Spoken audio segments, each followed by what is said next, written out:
Everyone at the gala thought I was the fragile one, the pretty little omega on the arm of the most powerful man in the room, the kind who gets overwhelmed by the noise and has to be walked outside for air.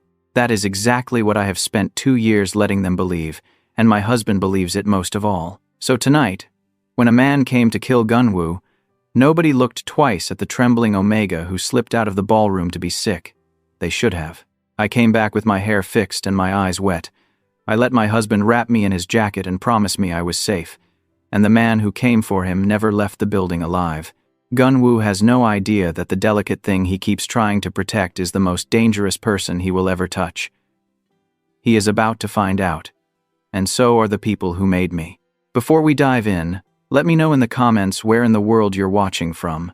Now, back to the story. To understand how I ended up on that dance floor with a laser sight climbing my husband's back, you have to go back a little, to a morning that had nothing dangerous in it at all, except the rice. I had burned the rice again. This is a genuinely difficult thing to do with a machine built by a country that takes rice more seriously than it takes most human beings. A machine with one job that it does automatically, and I had defeated it more than once that month. That morning our kitchen smelled like scorched grain and the sea. The balcony doors opened to the water far down below. Gulls arguing over something on the breakwater. I was standing over the pot in one of Gunwoo's shirts, prodding at the ruined bottom with a wooden spoon and losing, when he came out of the bedroom still working a cuff link into place. He stopped in the doorway and breathed in, and his mouth made the small, private curve he thinks I do not notice. "You could just let me hire someone," he said.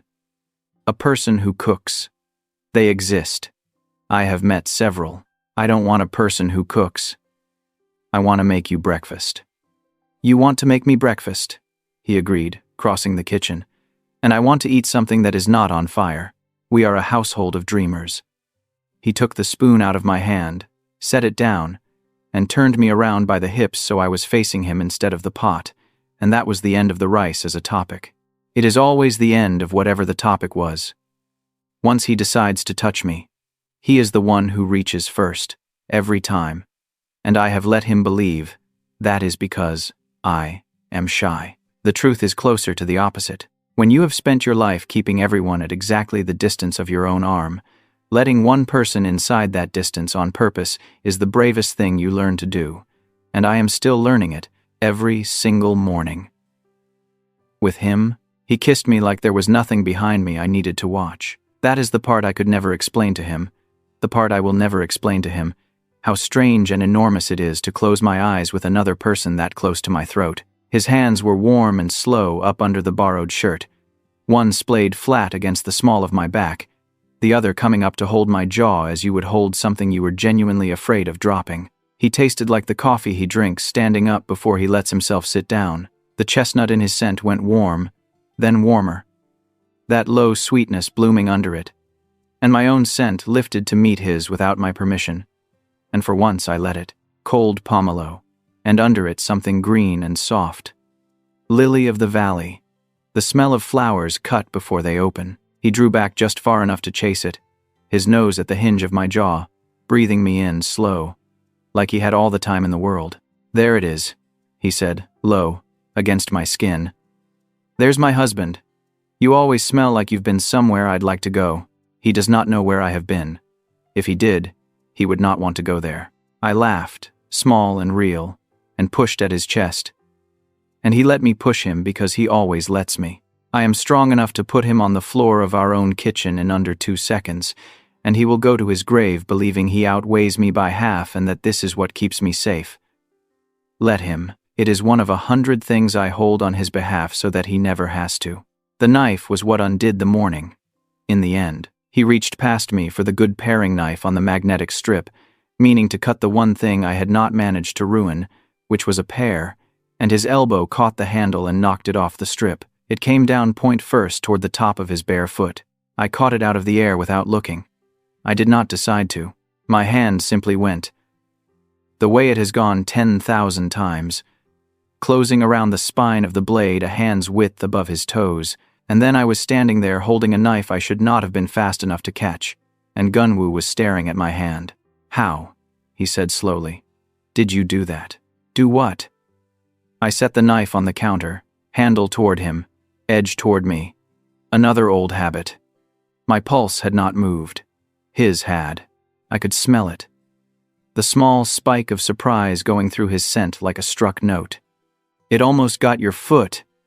You have to be more careful. You are a menace before 10 in the morning. He looked at me a beat longer than I wanted him to. Then the moment folded itself back up as these moments always do, because the alternative, for him, is a version of me that cannot exist, and his mind refuses to build it. He shook his head, and he smiled, and he called me his little disaster. And he ate the pear standing at the counter while I scraped the rice into the bin. He kissed the top of my head on his way out, and told me his driver would bring him home by evening, and to please not touch the stove again until then. I stood on the balcony after he left and watched his car pull out of the underground and turn onto the coastal road, small and black and precious, and I let myself have the thing I let myself have every morning, which is 1 full minute of believing it would last. Then I looked down at the visitor parking across the inlet, at the gray sedan that had been sitting in the same spot for days with a man in it who never went inside any of the buildings it served, and I stopped believing it, because I recognized how he was parked, nose out, ready to leave in a hurry, as you park when the thing you are watching for is a person, and the person is me. I want to be honest with you about who I was, because the rest of this will not make sense otherwise, and because I have never said it out loud to anyone who did not already know. They took me when I was young enough that I do not remember choosing anything.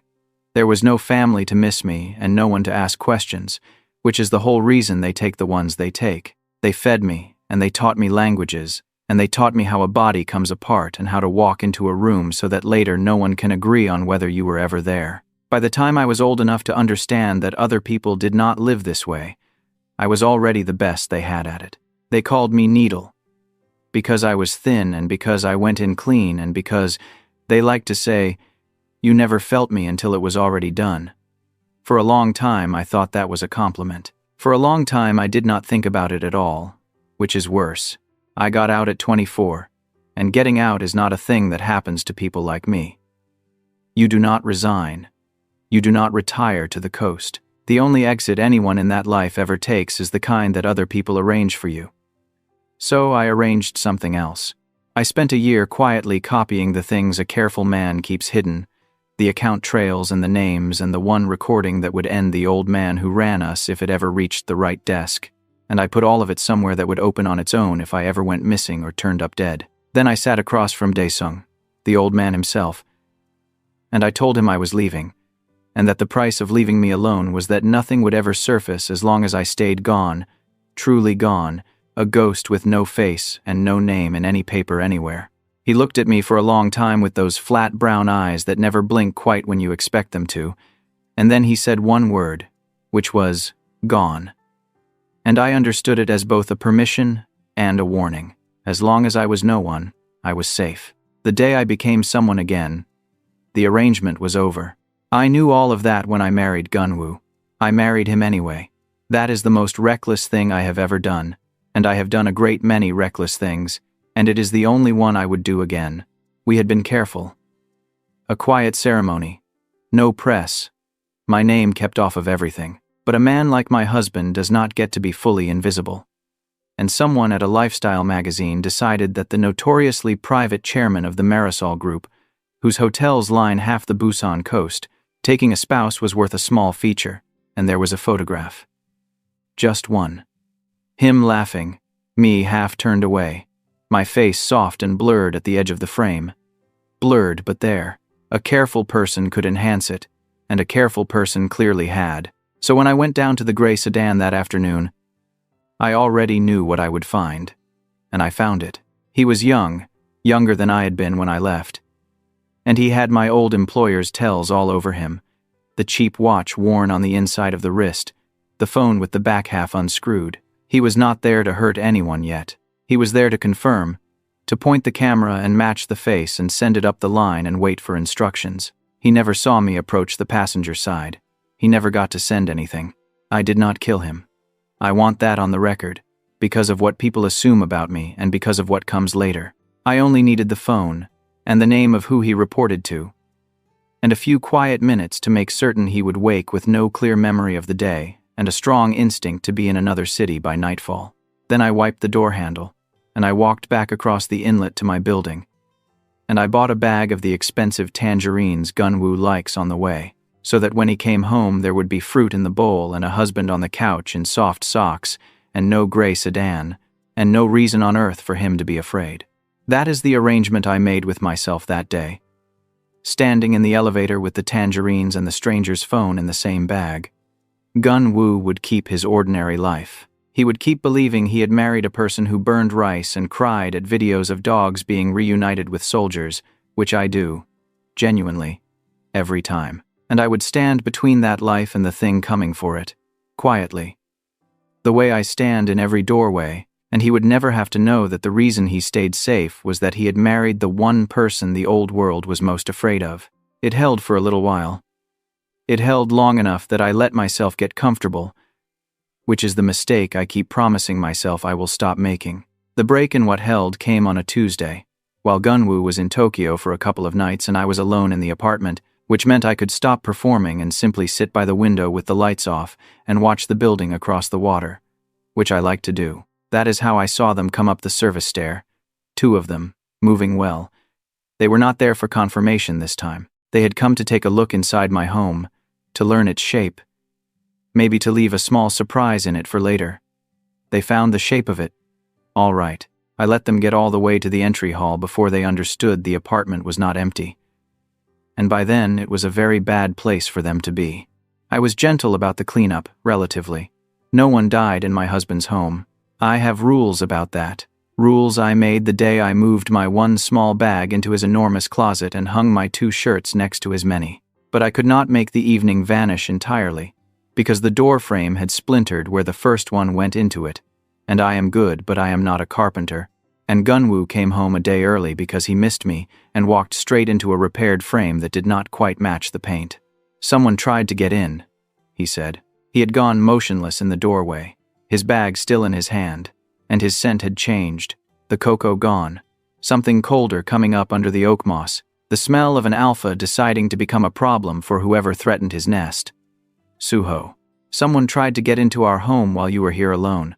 It was probably a break-in gone wrong, I said from the couch, in the smallest voice I own. The building has cameras. I called the management. I was so scared. I was not scared. I had slept beautifully, but he crossed the room and gathered me up off the couch and held me so hard it would have hurt a smaller-boned person. His face pressed into my hair, and I felt his heart going like something trapped, and I understood that my being scared was the only shape his fear could find a handle on. So I let him hold me and I made myself shake. And I hated, with a completeness that surprised me, that the truest comfort I have ever known was built on the one lie I can never take back. That's it, he said into my hair, and I felt the decision settle into him as I feel weather change. I'm putting people on this. On you? I don't care what it costs or how much you'll hate it. I am not leaving you unprotected in this city for one more day. And that, more than the men on the stair, more than the red dot at the gala that was still weeks away, was the moment my life got genuinely difficult. Because the last thing an assassin trying to work quietly needs is a team of earnest bodyguards following the marked spouse around, getting underfoot, watching the exact person they are meant to protect walk toward every single problem instead of away from it. His name was Woosok, the man Gunwoo hired to run it, and he was good. That was the trouble. He was a former detective with level eyes and a handshake like a closing door. And he took one look at me, soft and small and clinging to my husband's sleeve, and filed me under fragile, which was useful, and under helpless, which was going to get one of us hurt. Living with a protection detail when you are secretly better at the job than every man on it is a specific kind of comedy, and I would have enjoyed it more if the stakes had been lower. Woosuk assigned 2 of his people to the apartment and a rotating pair to follow me whenever I left it, and I spent the next weeks losing them so gently that they never knew they had been lost. I would step into a department store with my minder 3 paces back, and I would need only a moment alone, and I would give myself a little longer than that out of politeness, and the man would find me again by the scarves looking pleased that I had not wandered far. In that stolen moment, I would do the thing I actually came out to do, which was to meet the fear head-on, to find the watcher that Wusok's people had not made because they did not know how to look, and to send him quietly out of Busan. There were more of them now. That was the part I could not lie my way out of. Even to myself, confirmation had become surveillance, and surveillance had become something with intent behind it. And the tempo of it, the professionalism of it, told me that the file on me had been reopened at a level that made my stomach go cold. Daesung did not spend real operators on a loose end he planned to ignore. He spent them when he had decided the loose end needed pulling, one way or the other, all the way out. Bora was the one bright, uncomplicated thing in those weeks, and I want to tell you about her because she is the reason I understand what a family is supposed to feel like. Gunwoo's younger sister is a beta with none of her brother's stillness and all of his stubbornness, and she adopted me the day we met with a completeness that left no room for my opinion on the matter. She came by the apartment on Tuesdays with pastries she pretended she had baked and had obviously bought, and she called me her favorite sister-in-law, of which I am the only one, and she treated me exactly like what I appeared to be, a delicate treasure her brother had brought home and was terrified of denting. I let her. It was restful, being fussed over by someone who would never in her life need me to be anything else. "He watches you sleep, you know," she told me once, in the kitchen, licking custard off her thumb while Gunwoo took a call in the other room. "It's disgusting. Our whole lives he's been this closed door of a person. And now he sends me photos of you asleep on the couch with captions. Captions. Suho. Punctuation. He used an exclamation mark last week. I didn't know he owned one. He's easily impressed," I said. "I fell asleep. It's not a talent. You're the talent." She bumped my shoulder with hers. Easy. Careless. As people touch you when it has never once occurred to them to be afraid of what you might do. You're the best thing that ever happened to him. Whatever you did to deserve him, keep doing it. I smiled and cut the pastry and did not tell her that what I had done to deserve him was become very good at making sure that men like the ones circling us went home in vans they did not walk into. Some truths are not gifts. I have learned to hold the ones that would only hurt the person receiving them. The nights were harder to manage than the days, because at night I could not send Gunwoo 3 paces ahead and slip his notice. At night he wanted me close, and I wanted to be close. And wanting things is how careful people get careless. There was an evening after a scare in the parking garage under his office. A scare I handled in the minute or so it took his elevator to descend, so that by the time he reached the car there was nothing to see but me leaning against it looking shaken, that he drove us home himself with one hand on my knee the entire way, and did not speak until we were inside with the door locked behind us. Then he had me against that door before I finished stepping out of my shoes. "I keep thinking," he said, and his voice had gone rough at the bottom, the cocoa in his scent rising thick and dark and wanting, "about what happens to me if something happens to you. I keep doing the math, and there's no answer that I can live inside." His hands framed my face, then dropped to my collar, my chest, spreading warm and greedy over my ribs like he needed to physically confirm I was all still there. "Tell me you're careful. Tell me you'd never take a risk. You're the person I'd least survive losing, and you're the softest thing in my life, and it makes me insane. Do you understand me?" It makes me lose my mind. I understood him. I understood him completely, and I could not give him a single true word of what he was asking for. So I gave him the only honest thing I had, which was my mouth on his. He made a low sound and lifted me clean off the floor, and I wrapped around him and let him carry me like I weighed nothing, which to him I do. He pressed me back against the wall between the entry and the hall, his thigh coming up between mine, his lips leaving my mouth to travel the line of my jaw and down to the gland beneath my ear, and when he set his teeth there, gentle, a question and not a claim, my scent broke open all over both of us, and I stopped being careful for as long as he kept his mouth on my skin. Our scents met in the dark of the hallway and turned into a third thing, warm and new, that was neither his nor mine, and I did not try to name it. He breathed it in like it was the first full breath of his life. "There," he said, ragged forehead against mine. "That, whatever that is, that's the thing I'm protecting. I'd burn the company down for that. He would not have to burn the company down. I would handle it, all of it, and he would keep his clean hands and his clean conscience, and his belief that love is a thing you can guard with money and good men in dark suits. I kissed him until he stopped talking. And later, in our bed, I lay with my head on his chest and listened to his heart slow and watched the door, and I let him think his arm across me was what kept me safe. He was not a stupid man, my husband. That was always going to be the problem. A stupid man you can protect forever. Gunwoo noticed things, and stored them, and turned them over in private when he thought I was asleep. He noticed that the threats around us kept dissolving before Woo-suk's team could close on them, that reports came in of watchers who then simply evaporated, that his own security could not explain the pattern and had started to sound nervous on the phone. He noticed the fading yellow edge of a bruise on my forearm that I said came from the corner of the kitchen island. He noticed, once, a smell on me. When I came in from what I had told him was a walk. A sharp, acrid thread under my pomelo that did not belong, that I said was a new detergent, and that was in fact the residue of a thing that had gone louder than I intended in a stairwell across town. He did not accuse me of anything. He simply began to watch me the way I watch rooms. And I felt it.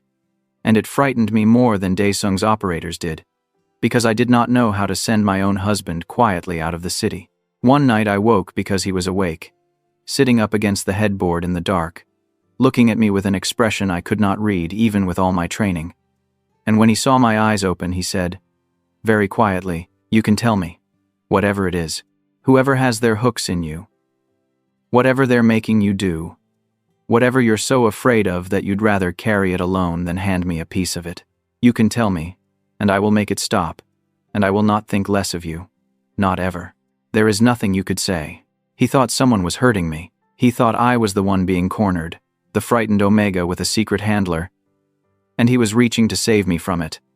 And I have never in my life wanted so badly to say, "Yes, take it. Here, it is so heavy." Instead, I made my eyes fill, which was not hard.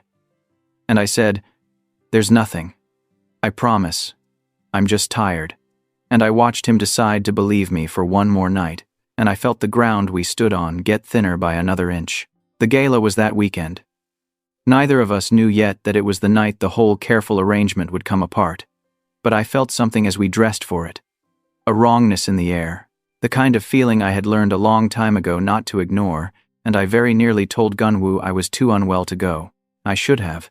I have thought about that a great deal since. If I had faked a fever and kept us both home behind a locked door, the red dot would never have found the space between his shoulder blades, and he would have gone on loving a person who did not exist for another year, maybe two, until the day my two worlds collided somewhere I could not control the exits. But we went. And halfway through the evening, from across the floor, I spotted the first one. He was near the ice sculpture, doing the thing people who do not belong at a party always do. Holding a drink he was not drinking and watching a door he had no reason to watch. That door led to the service corridor, and the corridor led down to the loading dock, and from the loading dock a man with the right keycard could reach the private elevator that went straight up to Gunwoo's suite. I knew the route because I had walked it myself the first week we were married. Old habits. You do not lose them, because losing them gets people killed. So I set down my champagne, pressed 2 fingers to my mouth like the room had finally gotten to be too much, let a passing waiter watch me go pale, and slipped out after him. I will not walk you through the part in the middle. It is quick, and it is quiet. And I have had a long time to get good at both. I will only tell you that when it was done, he was folded behind a stack of banquet chairs on the loading dock. His own blade was in my pocket, and my hands were completely steady. My hands are always steady. That has always been the problem with them. I checked my reflection in the dark window of a catering truck, fixed the hair that had come loose, pressed the heel of my palm under each eye until they looked wet, and bit the inside of my cheek until my mouth trembled the way a frightened person's does. Then I went back up to let my husband be the strong one. He met me before I reached him, the way he always does. He pulled me in and cupped the back of my head, worried and gentle, and told me we were leaving right now. And I let all my weight sink into a man who thought he was holding up something breakable. And then, over his shoulder, I saw the second one. I had not counted on a second one. In all my years, I have miscounted twice, and both times it cost me something I could not get back. I saw the small red dot before I saw the man who made it. I watched it climb the back of Gunwoo's jacket and settle between his shoulder blades. And when I followed it back, it led me up to a dark alcove above the coat check, to a shape the good light did not reach. He was not watching a door. He was watching my husband.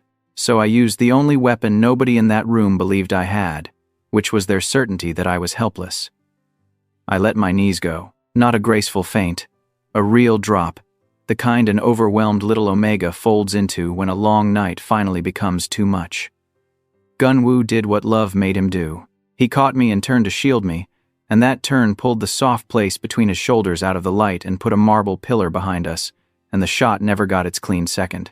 He went down on one knee with me, cradling my head off the floor, saying my name low and urgent. And the whole time, my mind was up in that alcove with the shooter, who was cursing now and deciding whether to wait for another angle or leave. Air. I got out. Please. Somewhere quiet. Everyone's looking. I let Bora and Woosuk help move us to the small lounge off the lobby, and I kept walls at Gunwoo's back the whole way without him knowing I was steering. Then I told him I was going to be sick and asked him not to watch. And a man that decent will always give you your privacy. So he let me go to the powder room alone. The powder room had a window. Most rooms have a way out, if you were raised to see them. It took me a couple of quiet minutes to reach the alcove by a route no guest was meant to find.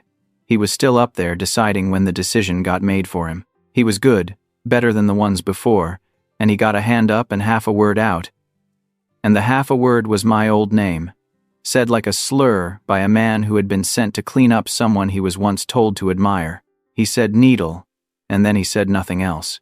I stood over him in my soft gray suit, in the dark above a party where a mayor was laughing, and I felt the old cold come back over me like a coat I had sworn I would never wear again, and I understood that the promise I had made myself was already broken. I had told Gunwoo I would keep my hands clean in his world, and tonight I had left 2 bodies in it.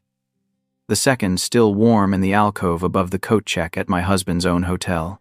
The men who come for people like me are not the kind who ever get reported. Their own people would have that alcove empty before the quartet finished its next song, because a syndicate cleans up after itself even faster than I do, to keep its dead from turning into evidence. There would be no headline in the morning, no inquiry, no detective at our door. That is the one courtesy the old world still pays me, and I have always hated how much I lean on it. I fixed my hair. I made my eyes wet. I went back down and let Gunwoo hold a cool glass to the back of my neck and say, low, that we were going home right now.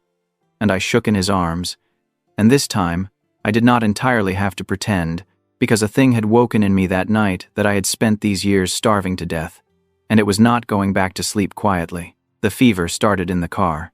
I want to be careful telling you this part, because it is the part where I stopped being able to hold the wall between what I show and what I am. It had been coming for days. The low ache in my spine, and sense that had started arriving too bright and too loud. And I had blamed the stress and taken my suppressants and told myself I had time. But suppressants only hold for so long, and mine had been failing by degrees as they do when you have leaned on them too hard for too many years, and a body pushed as I had pushed mine that night does not ask your permission. It was a breakthrough heat. Early and sharp. And it broke over me in the back of the car, with the lights of the bridge sliding across the ceiling, and by the time we reached our floor I could not have performed anything for anyone. There was no act left in me. There was only fever and the unbearable nearness of the one alpha my body had decided was safe. Gunwoo got us inside and got the door locked, and then he showed me the exact reason I married him, which was that he did not touch me the way his own scent was begging him to. He held my face in his 2 big hands and he made me look at him and he said, "Tell me what you need. Only what you need. I'm not going to take anything you don't hand me." I handed him everything. That was the danger. Fever strips you down to what you actually are, and what I am is not soft. And for the first time he was touching me with all my careful edges melted off. I pulled him down onto our bed and I held on like he was the last fixed point on a spinning world. And he gathered me against the broad, warm length of him and let me press into the cool relief of his skin and spoke low, quieting things into my hair while the worst of it rolled through. His mouth found the gland at my throat and his teeth rested there.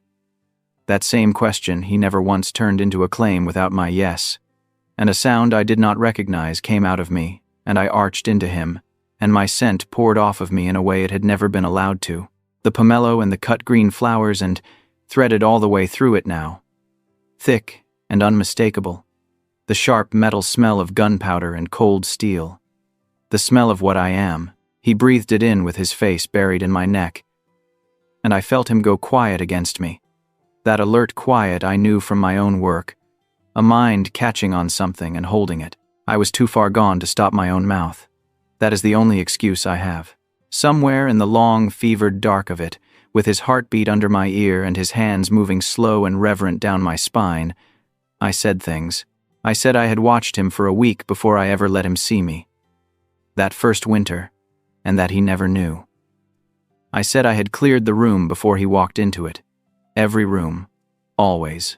I said, into the warm dark of my husband's chest, half asleep and burning, and finally, helplessly honest. I had you safe the whole time. You were never once alone in a room. I was always the one at the door. His hand stopped moving on my back. One small stopped thing. And his heart, which I was listening to, picked up its pace under my ear even as the rest of him stayed gentle. He did not ask me what I meant. He was too clever to ask a fevered person a question he was not ready to hear the answer to. He only pressed his lips to my hair and said, "Sleep, love, I've got you." And I slept, because for the length of that one night, I let myself believe he did. I woke clean and cool at dawn with the fever broken and the sheets a wreck around us and my husband awake beside me. Already dressed, sitting on the edge of the bed with his back to me, and I knew before he turned around that I had said too much. I could read it in the set of his shoulders, in the way his scent had gone careful and flat, the smell of a man holding a great deal very still, so that none of it shows. I had spent the night handing pieces of the truth to the one person I had built my whole quiet life to keep from ever holding them. He turned around. He looked at me for a long moment. My clever, decent husband. And then he said the sentence I had been outrunning since the day I married him. "Suho," he said. "Who is Needle?" I could have lied. I am the best liar either of us will ever meet. And I had a clean one ready. A bad dream. A character in a book. A nothing. I opened my mouth to use it. What came out instead, after years of holding every true thing behind my teeth, was the truth. And it came out the way truth always comes out of me. In small pieces, sideways, like a man who has forgotten how the words are supposed to connect. "It was me," I said. "The name. It was mine, before you." I looked at my own hands in my lap, the hands that are always the same, and I made myself keep going, because he deserved to hear it from my mouth and not from the men who were coming. I wasn't ever what you think. The soft thing, the one who needs the doors locked. I learned to look like that. I learned it because it works, because nobody guards against it. And then I met you and I liked being it. With you, I liked being the thing I only ever pretended to be, and I thought if I was careful I could keep the other one buried. And I couldn't. And they found me. And the men who've been circling us, the break-in, the garage, the gala, that was them. Coming for me. And I've been. My voice cracked on a word I had not chosen, and I hated it. I've been sending them away. All of them. Myself, so that it never touched you. The room was very quiet. Outside, the gulls, the water, a city that did not know or care. I waited for him to move away from me. I had rehearsed his leaving so many times in the private dark that I could have told you which door he would use. He did not use any door. He looked at me, and then he looked at my hands, the ones I was still staring at, and I braced for every version of his face I had ever imagined, and got none of them. His mouth pulled sideways instead of down, into something that on any other night I would have called a smile, wet and disbelieving. "You caught the knife," he said. "Gunwoo. In the kitchen. The paring knife. You caught it out of the air and you looked me in the eye, and you told me I was a menace before 10 in the morning. A sound came out of him that was half a laugh and half something with no bottom to it. The faint at the gala. You fainted. You put yourself on the floor to move me behind that pillar. You've been." He stopped. He pressed the back of his hand to his mouth, and when he took it away, he was looking at me like he was seeing all of it at once.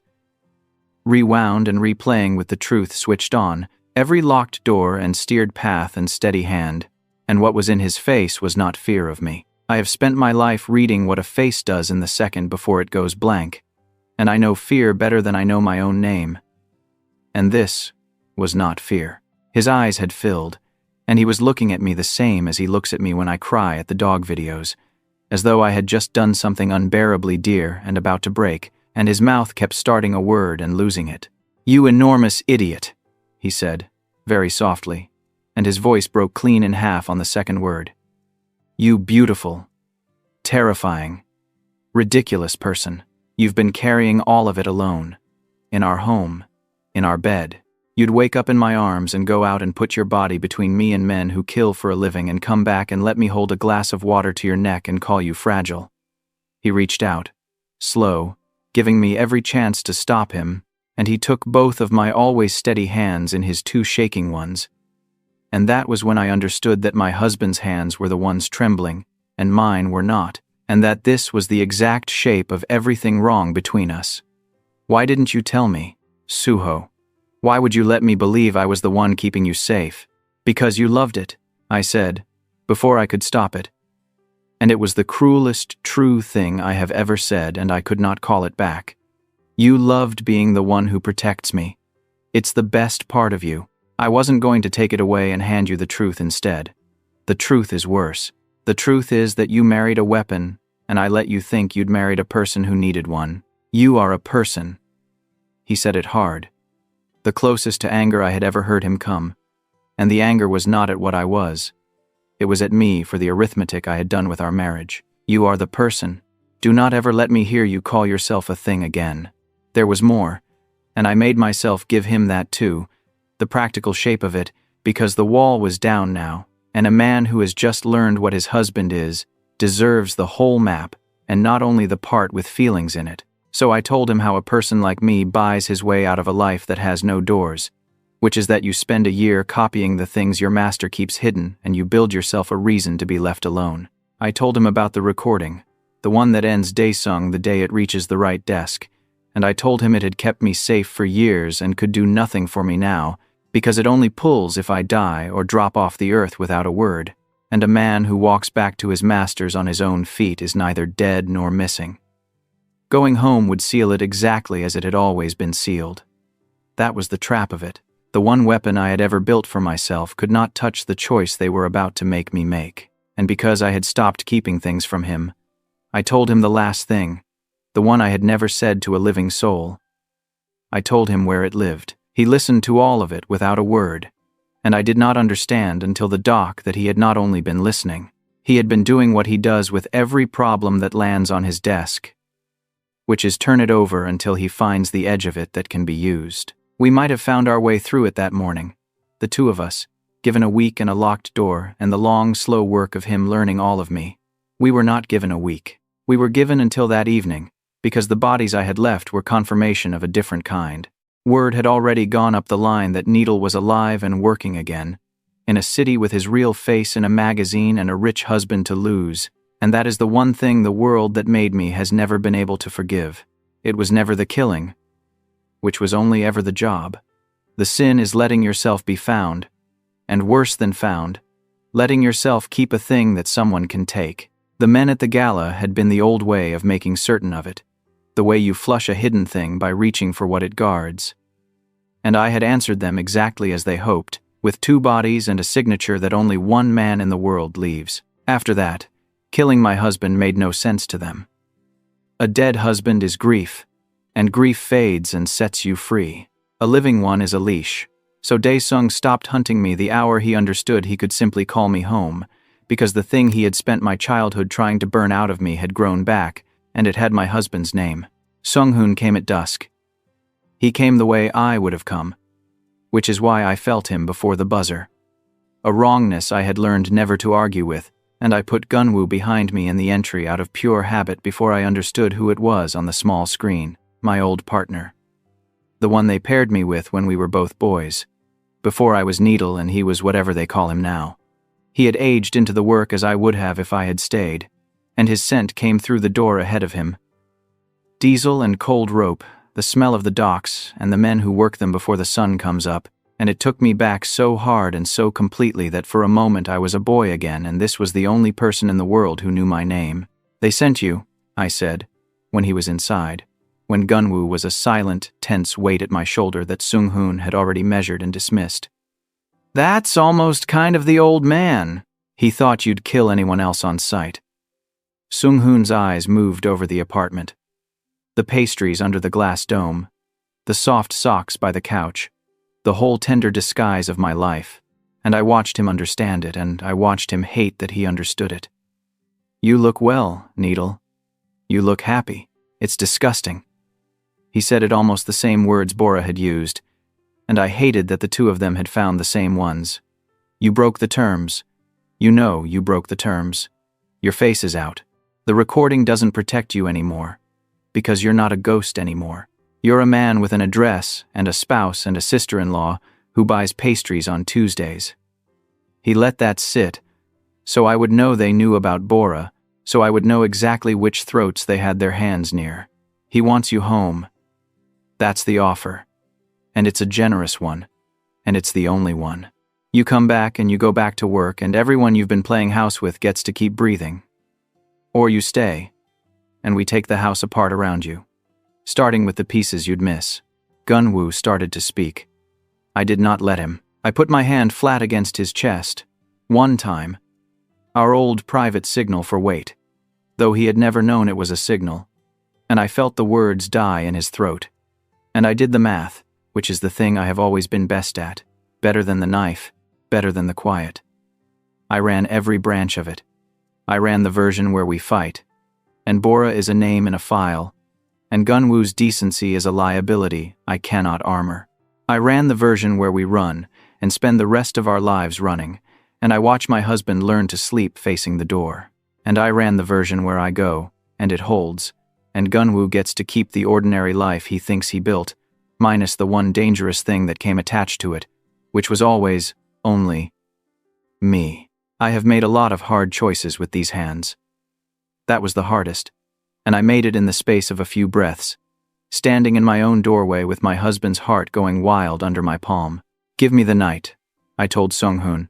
"I'll come in the morning. Let me leave it clean." He looked at me a long moment, my old partner, and something passed behind his flat eyes that might once have been mercy before they trained it out of both of us. "Morning," he agreed. "The East Dock. Come alone or don't come at all, and I'll do the sister-in-law myself." Then he was gone, back into the dusk, and the smell of the docks went with him, and I was left standing in the wreck of my good life, with my back to the only person I have ever loved. I did not tell Gunwoo the truth about the morning. Do you see? Even then, even after everything, I lied to him one last time, because it was the last gift I had left to give. I told him I had a plan and that he had to trust me and that it would all be over by noon and we would be free. I let him believe it. I held him that night as he has always held me. And I memorized the oak moss and the chestnut and the dark, warm cocoa of him. And I waited until his breathing went deep and even. And then I got up in the dark, and I dressed in clothes I had not worn in years that I had never quite been able to throw away. And I wrote him nothing, because there was nothing I could write that would not make him come after me. I stopped at the door of our bedroom and I looked at him asleep in the gray light. My enormous, gentle husband who had learned to use an exclamation mark, and I broke my own rule and let it hurt. All of it, for 1 full minute. Then I went to give myself back to the men who made me, so that he could keep the life he thought he already had. Here is a thing I did not know. Because I have never been the one left behind before. I did not know that the person you leave does not stay where you put them. I learned later what Gunwoo's night became, and I will tell it to you the way he told it to me, because I think you have earned it. He woke before dawn to a cold half of the bed and a silence with the wrong shape. And he did not call my name, because some animal part of him already understood that calling would not be answered. He found the 2 old shirts gone from the back of the closet, the ones I had kept for years and never worn and never explained, and he understood what it meant that I had worn them tonight. He did not fall apart.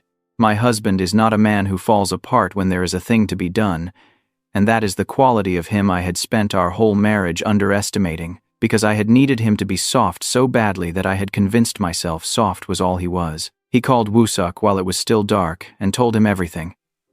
Every impossible piece of it, the name Needle and the men, and the truth about the fragile spouse he had been hired to guard, and to Woosuk's enormous credit, he did not waste 1 second on disbelief. He said, later, that it explained the worst month of his professional life. He knew where I had gone, because he had stood in our own entry and heard Sung-hoon put a name to it, the East Dock, and a lesser man would have driven straight there and died on the wet concrete for love. Gunwoo is not a lesser man.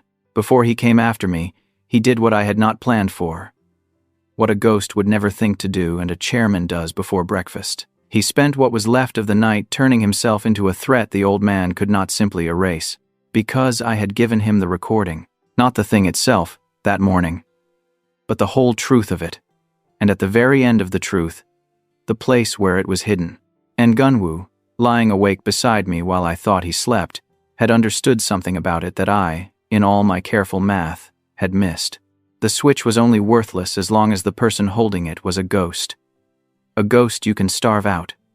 A ghost has no lawyers, no board, no reporters who return his calls, no face on the business pages. But the recording did not have to belong to a ghost anymore. It could belong to a man who could not be quietly erased from the world, a man whose sudden disappearance would put his own name in every paper in the country by nightfall. So, while it was still dark, he sent Woosuk to lift it from the place I had told him about, and he sat with his lawyers on the phone and built the release himself, wired to open the hour he could no longer stop it. By the time the sky went gray, my husband had made himself the new dead man's switch, and he drove to the East Dock to hand the old man a piece of arithmetic even I had not run. I did not know any of that when I arrived at the water. I knew only the cold coming off the sea and the smell of diesel and cold rope, and Sung-hoon waiting by a shipping container with 2 others I marked and filed the moment I saw them. And behind him, in the gray light, on a folding chair someone had brought so an old man would not have to stand. Dae-sung. He had gotten older. That was the thing that undid me a little. Seeing him small in a coat too big for him, the man who had made me and named me and taught me that attachment is the softest place a knife goes in. He watched me cross the dock in my old clothes, and he did not stand and he did not smile. And when I stopped in front of him, he looked up at me with those flat brown eyes that still do not blink quite when you expect them to, and he said one word, as he says everything, like each one costs him money. Needle, he said.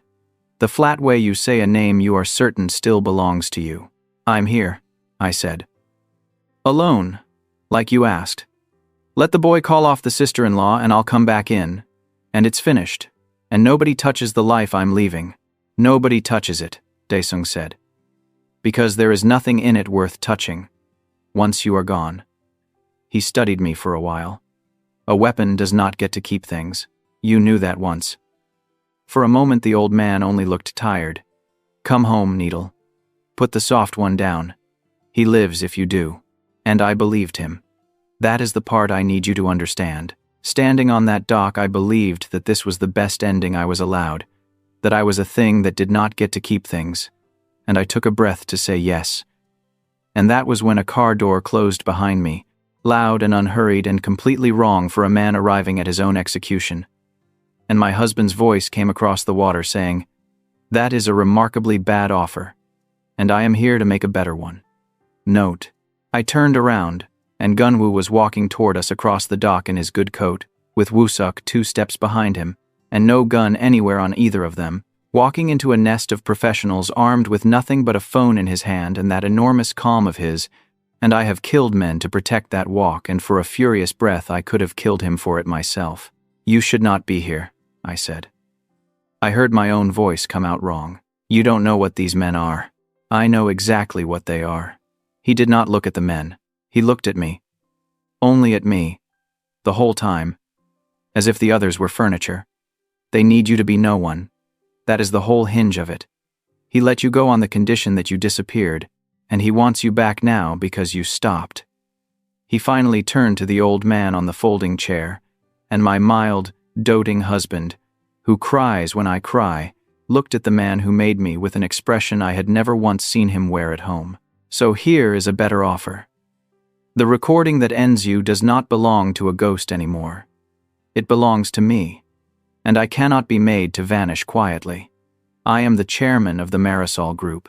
If my husband does not walk off this dock with me tonight, on his own feet, then I go missing too, and everything he built reaches every desk that matters by morning, with my name on it so that it gets read. You could bury a ghost. You cannot bury me. He spread his empty hands. Take back your word about my family and never come near us again, or spend what is left of your life at war with a hotel company and a scandal you cannot outrun. That is the whole offer. Nobody moved. There were only the gulls and the water and the smell of diesel. Seung-hoon's hand had drifted to the small of his back, and I had already crossed half the distance between us in my mind, already chosen which of his joints I would take first if he cleared whatever was under his coat, and I hated that I was that person again, and I did it anyway, because the picture now had Gunwoo in it, standing in the open with his empty hands out. Dae-sung looked at my husband without hurry. Then he looked back at me, and for the first time in all the years he owned me, the flatness went out of his eyes, and I understood I was looking at recognition, though not of my husband. He was seeing the thing he had spent my whole childhood trying to burn out of me, which was that I had become worth a man walking onto a dock unarmed to keep. Huh, said the old man, quietly to himself, as you acknowledge a move you did not see coming. And then, to Seung-hoon, without turning his head, we are leaving. Seung-hoon did not leave with the others. He crossed to me instead, slow, and I felt Gunwoo start to move, and I gave the smallest shake of my head that stopped him. My old partner stood close enough that only I could hear him, and the diesel and cold rope of him was the smell of every year of my life before this one, and his hand came up between us with a thin blade already turned along his palm, held low, held as we were both taught, and he looked at me with something that was almost grief. He'll call me back in a year, Seung-hoon said under his breath. You know he will. Easier if it's clean now. Easier if it looks like you made me. It was an offer and a mercy and a test all at once, the last one the old world would ever give me. A door held open to the version of me that gets to stop choosing. I caught his wrist out of the air the way I caught the paring knife off the kitchen strip, without deciding to, a hand's width from my own ribs, and I held it there, and I felt him feel that I was still faster, still the best they ever made, still needle if I wanted to be. Behind me, I heard Gunwoo make a small sound, and I knew that he had finally seen the thing he half saw in our kitchen and understood it all the way through. No, I told Seung-hoon, quiet, just for us. I'm not making you do anything, and you're not making me. We were 17 once and nobody gave us a door, so I'm giving you one. Go be no one somewhere warm. Don't come back. I let go of his wrist. He could have used the blade then. He was fast enough to try. He looked at me a long moment, the boy I grew up beside, somewhere far under the man they had made him, and then he closed the knife and put it away and walked off down the dock into the gray without another word, and I have not seen him since, and I hope, in the part of me that is learning to hope, that he found somewhere warm. Then it was only my husband and me and the water, and the enormous, foolish, empty-handed thing he had done, and I turned around to tell him so, and he was already there, and he pulled me into his coat and held on like a man who had been running the same arithmetic I run, the one with no answer he could live inside. And for once, I let him hold all of my weight and did not pretend that I needed to. We did the rest of it in the car, because that is where hard, true things get said. In a moving car with somewhere to look that is not each other's face. Woo-sok drove. I sat with my hand inside both of Gunwoo's, and I made myself say the thing, in the small, sideways pieces that are the only way it comes out of me. I'm not sorry I killed them, I said. I want to be honest. Since I've never been. I'm not sorry. And I'd do it again. All of it. For you. That's not the part I'm sorry for. He waited. He is good at waiting. I'm sorry that I decided, by myself, that you were something I had to keep the truth away from. I looked at you and I decided you couldn't hold it. That you were too soft for the real shape of me. And I made you a room in your own marriage that you weren't allowed into. And then this morning I was going to walk out and let you wake up alone and never know why. I was going to leave you the way people left me my whole life, without a word, and call it love. And it isn't. It's just the last way I knew how to disappear. Here the words came apart in my mouth. That's the part. I made you small so I could feel like I was protecting you. You deserved to be asked. Gunwoo was quiet for a moment, watching the water go by. When he spoke, it came out low and scraped raw. I don't care that you were a weapon. I want to be as honest as you're being, so hear me. I don't care. It doesn't frighten me, and it doesn't change one thing about how I feel, except that I somehow love you more, which I did not think was available to me. His hand tightened on mine. What broke me wasn't the men. It was lying here, doing the math on 2 years and realizing you never once let me carry a single pound of it. You let me play the strong one because you thought it was a gift, and it was, but it was also a wall, and I lived on the outside of it and called it a marriage. So don't apologize for the knife, apologize for the wall, and then help me take it down. Because I am not interested in being loved from behind one anymore.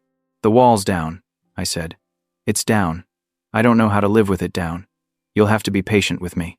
I have been patient with you for 2 years while you disarmed assassins and told me it was a new detergent, he said. And a laugh came out of me, startled and real. The first fully unguarded sound I think I had ever made in front of another person. I have reserves. We bonded that night. I want to tell you about it because it is the true end of the story, more than the doc, more than the old man in his too big coat. We had never done it, not once in all our time together. And I had let him believe that was Omega shyness too. The truth is that the world that made me had one law above all the others, which is that a bonded operative is already a compromised one. To let another person live inside your own chest is to hand an enemy the key to you. And the mark on the throat is a door that someone else's hand can always find. I had been taught to guard that gland like a vault. I had let no one near it, not even him. Not all the way, because some animal part of me had never fully agreed to stop being a weapon. That night I lay him back against our pillows and I put his hand over the gland at my throat, the vault, the one thing I had never surrendered to anyone, and I said, "Here, this is the last locked door, open it." He rose over me, slow and careful, all that size gone tender. His mouth traveling from my lips to my jaw to the frantic pulse under my ear, learning his way down with lips and breath, while my hands found the broad warmth of his back and pulled him closer, closer, until there was no arm's length left anywhere between us. Our scents broke open together in the dark and became that same third thing again, and it filled the room. When his teeth finally settled over the gland, he stopped. One last time, the question he always asks. And I said yes against his hair. Yes, I hand it to you. And he bit down.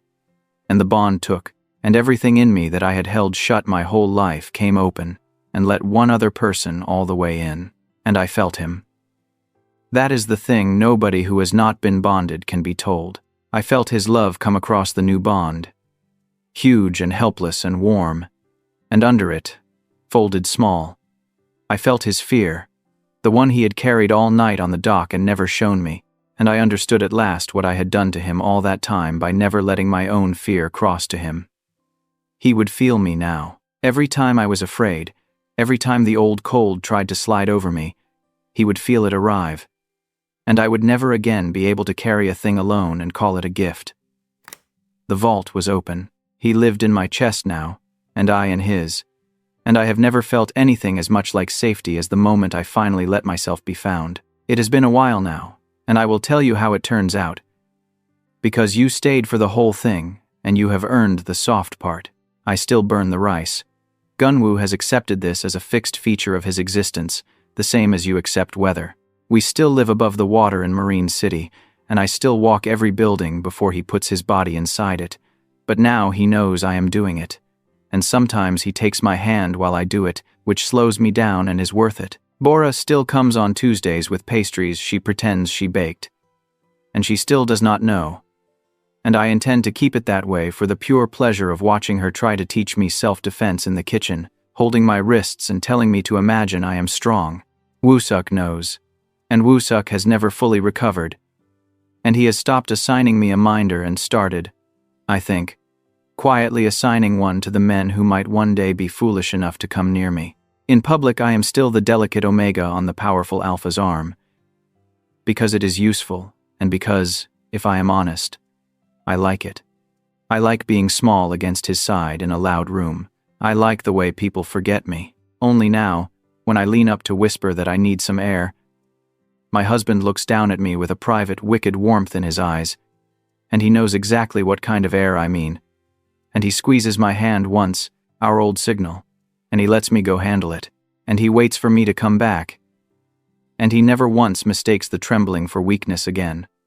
He knows what his husband is.